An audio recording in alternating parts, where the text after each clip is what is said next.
Hello and welcome to a special Unsourced Wall review. This week saw the release of a brand new entry in the long-spanning New Gods franchise created by Jack Kirby for DC Comics.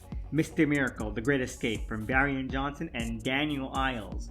A graphic novel for young adults and part of a whole line of graphic novels that DC has put out that include characters such as Swamp Thing, Green Lantern, the Robins, and even Constantine of all people. Now, I'm a bit of a New Gods purist. The closer to Kirby's atmosphere and attitude, if not necessarily the aesthetic, because that would be unreasonable, the better. Unfortunately, DC has a bit of a penchant for cycling through some of the worst attempts at bringing the New Gods back to the forefront imaginable, even in recent years, with the very same character we're going to talk about today. Now, I don't want to get distracted describing all the ways that Tom King doesn't understand or doesn't comprehend Jack Kirby's work. I'm here to talk about a comic made for 12-year-olds that surprisingly does. I like to go into every New Gods comic with an open mind, but honestly, after being burned for so long, my expectations were a little low, especially of how the first looks of the comic had a very we want the Miles Morales audience vibe to everything.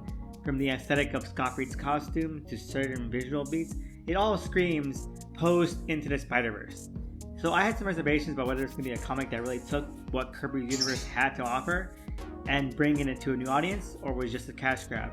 And honestly, I'm surprisingly pleased to say it's kind of both. Like, alright, the Miles Morales influence will never not be jarring, and it's there, but that is the worst of it by a huge margin, and it's not even that oppressive to the story. Sure, there are things you can nitpick, but they mostly fall under the umbrella of this is a comic meant for middle schoolers. Stuff like how pop culture infused it is, and how sterile and soft the look of Apocalypse can be, and how Granny's orphanage is like an actual middle school now.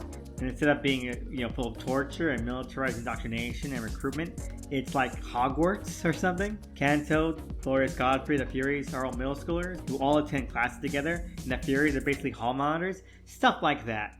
Sure, it can be a little bit irritating if you want to compare this directly to Kirby and how he did things. When I think about how this is meant for 12-year-olds and meant to appeal and relate to them, obsessing over the finer details like that just feels like you're stopping yourself from enjoying what it has to offer. And even as accessible for a new audience as this is, a younger audience, there's still a lot to enjoy and appreciate even as an older New Gods fan. Minor aspects such as seeing how various characters from Scott Free's classic origin are portrayed, remolded, and even streamlined with other characters can be a delight to see. He-Man is in particular a highlight. Johnson and Iles are able to consolidate a startling amount of the character's classic personality and impact on the original series and on Scott Free into such a slim character line in what is already a thin volume that it is commendable. He-Man is fantastic. A sight to behold. You need to read it to believe it. But the real feather in this novel's cap is his handling of Scott Free himself.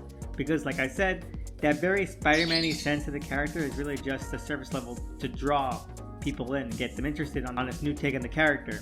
Because once you get past that, this is one of the most authentic outings that Scott has seen in years.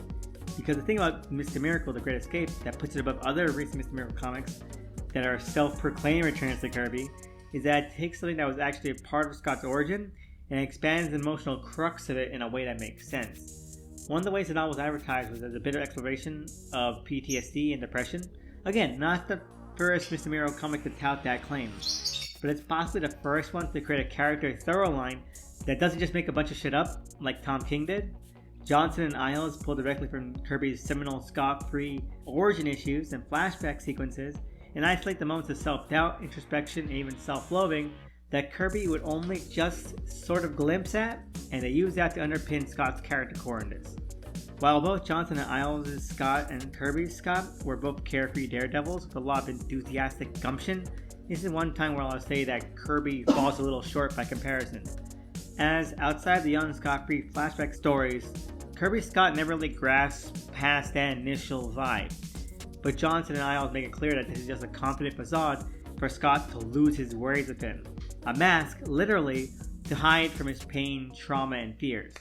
It's not something that overtakes or burdens the story or its characters, but it serves its purpose as giving everything a sense of depth and being grounded without getting in the way of just being also very light, very fun, and very energetic. It doesn't follow Scott's origin one-to-one. It shakes up a lot of things regarding, Big Barda, He-Man, and even the connection between New Genesis and Apocalypse itself. But makes these changes either clever reimaginings or tantalizing teases for sequels to explore in larger detail.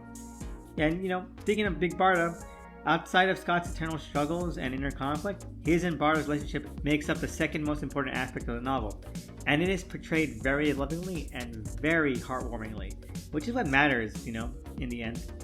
And yeah, for sure, I would want a sequel to this. I believe that they're already making sequels for other young adult novels they've done, and this one definitely deserves it. The volume is a bit thin, a bit lightweight, and maybe wears pop culture influences on its sleeve a bit too much for comfort, but it had that New God spirit, that Jack Kirby verve, and that's just fun to read. I feel like you could create a whole young adult novel version of the New Gods and the Fourfold saga based on this cornerstone, because it does a really great job at translating that to a different age group, to a different audience, to a different mentality. So overall, 8 out of 10, 2 thumbs up. If you love the New Gods, or if you know a kid who might be interested in getting into the franchise, check it out. It's well worth it. And thank you so much for listening. Hope you have a great one out there, and see you again next time.